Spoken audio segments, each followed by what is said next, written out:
Olá, amigos! A TV Nova Luz, criada para iluminar o seu dia, conta com a sua participação. Acesse o site www.tvnovaluz.com ou vá diretamente ao YouTube para ver a palestra da sua preferência. Agradecemos muito a participação de vocês com as perguntas enviadas, porque são motivadoras e nos ajudam muito a melhorar as nossas pesquisas e os nossos estudos. Recordamos que o primeiro livro da codificação, o Livro dos Espíritos, foi publicado em 1857. O segundo, o Livro dos Médiuns, 1861.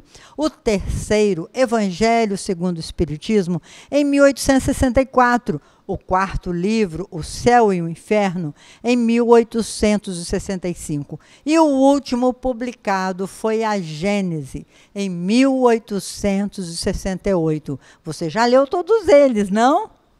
O periódico, com a função de divulgação da doutrina espírita, foi lançado em 1º de janeiro, também por Allan Kardec, em 1º de janeiro de 1858, em Paris, e foi lançado com os recursos próprios, com o nome de Revista Espírita.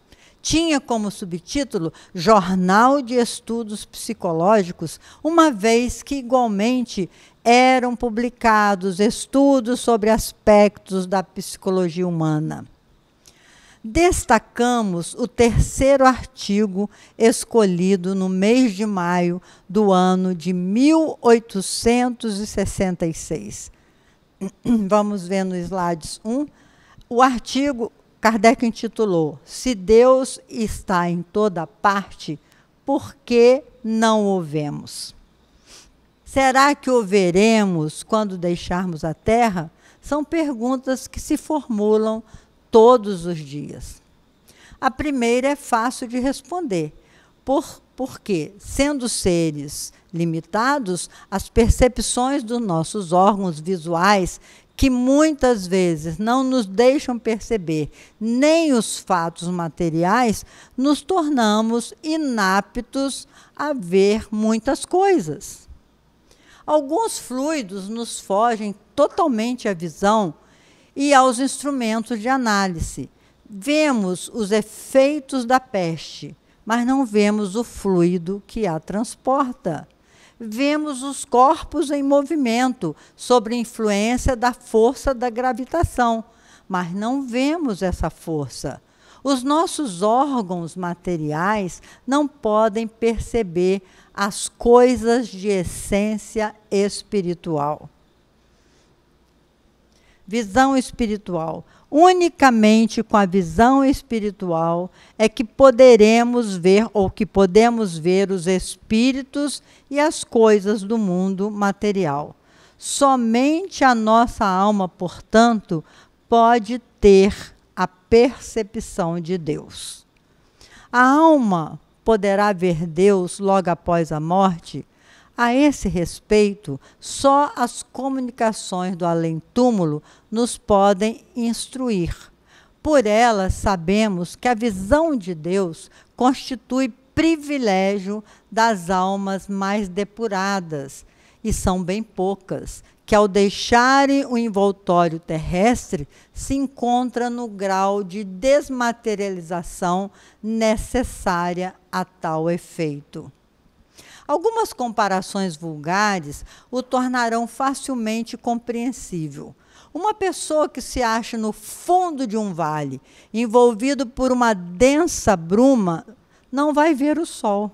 Entretanto, pela luz difusa, percebe que lá fora está fazendo sol. Se se dispõe a subir a montanha, à medida que for ascendendo, o nevoeiro irá se dissipando, tornando mais claro a luz, cada vez mais viva. Contudo, ainda não verá o sol. Quando começa a percebê-lo, ainda está velado, pois basta o mais leve vapor para enfraquecer o seu brilho. Só depois que se ache elevado acima da camada brumosa e chegado a um ponto onde o ar esteja perfeitamente límpido, ela o contemplará em todo o seu esplendor. Vamos ver no slide 3. Percepções mais claras das coisas. Aí botei uma imagem embaçada. Imagine aquele que tivesse a cabeça envolta por vários véus. A princípio não vê absolutamente nada. A cada véu que se retira, distingue um clarão cada vez mais nítido. Apenas quando desaparece o último véu é que percebe as coisas claramente. Também se dá o mesmo com um licor carregado de matérias estranhas. De começo fica turvo. A cada destilação, sua transparência aumenta, até que, estando completamente depurado, adquire perfeita limpidez e não apresenta nenhum obstáculo à visão. Assim é com a alma, meus irmãos, o envoltório perispirítico. Conquanto nos seja invisível e impalpável, é com relação à alma verdadeira matéria, ainda grosseira demais para certas percepções.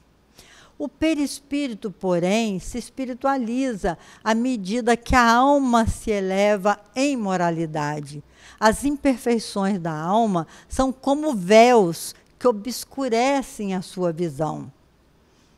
Cada imperfeição de que ela se desfaz é um véu a menos. Todavia, só depois de se haver depurado completamente é que goza da plenitude das suas faculdades. Slides 4, muito bem explicado. Kardec esmiuça para a gente, né? O esplendor de Deus. Sendo Deus a essência divina por excelência, unicamente os espíritos que atingiram o mais alto grau de desmaterialização o podem perceber em todo o seu esplendor. Pelo fato de não o verem, não se segue que os espíritos imperfeitos estejam mais distante dele do que os outros. Esses espíritos, como os demais, como todos os seres da natureza, se encontram mergulhados no fluido divino, do mesmo modo que nós estamos na luz. Os cegos também estão mergulhados na luz e, contudo, não a veem. As imperfeições são esses véus que ocultam Deus à visão dos espíritos inferiores. Quando o nevoeiro se dissipar, eles o verão resplandecer, ou melhor dizendo, nós o veremos. Não é preciso subir nem procurá-lo nas profundezas do infinito. Desimpedida a visão espiritual das feridas morais que a obscureciam, eles o verão de todo lugar onde se encontrem, mesmo da terra, porquanto Deus está em toda parte. O espírito só se depura com o tempo, sendo as diversas encarnações o alambique em cujo fundo deixa de cada vez algumas impurezas. Como, com o abandonar do seu invólucro corpóreo, os espíritos não se despojam instantaneamente de suas imperfeições, razão porque, depois da morte, não veem a Deus mais do que o viam quando vivos, mas à medida que se depuram, têm dele uma intuição bem mais clara.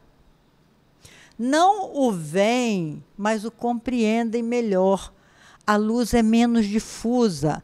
Quando, pois, alguns espíritos diz que Deus lhes proíbe responder a uma dada pergunta, não é que Deus lhes apareça ou dirija a palavra para lhes ordenar ou proibir isto ou aquilo. Não é isso que acontece.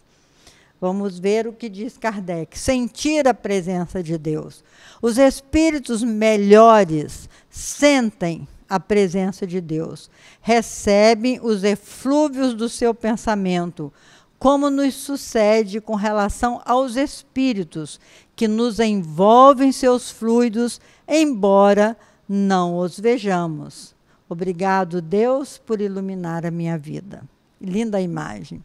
Nenhum homem, conseguintemente, pode ver a Deus com os olhos da carne. Se essa graça fosse concedida a alguns, só seria no estado de êxtase, quando a alma se acha tão desprendida dos laços da matéria que torna possível o fato durante a encarnação. Tal privilégio, aliás, exclusivamente pertenceria às almas encarnadas em missão e não em expiação. Mas, como os espíritos mais elevados, como os espíritos da mais elevada categoria refugem de ofuscante brilho, pode-se dar que espíritos menos elevados, encarnados ou desencarnados, maravilhados com o esplendor de que se mostram cercados, suponham estar vendo o próprio Deus. É como quem vê um ministro e o toma pelo seu soberano, sob que aparência se apresenta Deus aos que se tornaram dignos de vê-lo? Será sob uma forma qualquer, sob uma figura humana, ou como um foco de resplendente luz? Impossível a gente saber. A linguagem humana é impotente para dizê-lo, porque não existe para nós nenhum ponto de comparação capaz de nos facultar uma ideia de tal coisa. Somos quais cegos de nascença a quem procurasse inutilmente fazer que compreendessem o brilho do sol. A nossa linguagem é ilimitada pelas nossas necessidades e pelo círculo das nossas ideias. É isso mesmo, como diz Kardec, como um cego de nascença, como a gente pode explicar o que é a luz do sol a um cego de nascença? As dos selvagens não poderia descrever as maravilhas da civilização. As dos povos mais civilizados é extremamente pobre para descrever os esplendores dos céus. A nossa inteligência é muito restrita para os compreender, e a nossa vista, por muito fraca, ficaria totalmente deslumbrada. Assim, meus irmãos e irmãs, busquemos estudar ainda em vida os ensinamentos que os Espíritos nos trouxeram para retirarmos o véu da ignorância dos nossos olhos e buscarmos ações que nos permitam nos aproximar da grandeza do nosso Pai Celestial. A vida tem noção de continuidade. Vamos acordar na dimensão espiritual com as crenças e convicções que cultivamos na Terra. Será que elas são coerentes com a bondade e o amor do nosso Pai? Será que as nossas crenças são coerentes? Vamos encerrar com os versos de Maria Dolores, encarnada em 1900, desencarnada aos 59 anos, 1959, que ela intitulou O Dom de Deus. Dom de Deus. Alguém um dia perguntou a Michelangelo, enquanto ele esculpia: Senhor, por que razão martelar esta pedra indefesa? Não seria mais justo deixá-la em paz no coração da natureza? O escultor, entretanto, respondeu simplesmente, sem alterar a voz: Um anjo mora preso neste bloco maciço e tem o compromisso de trazê-lo até nós.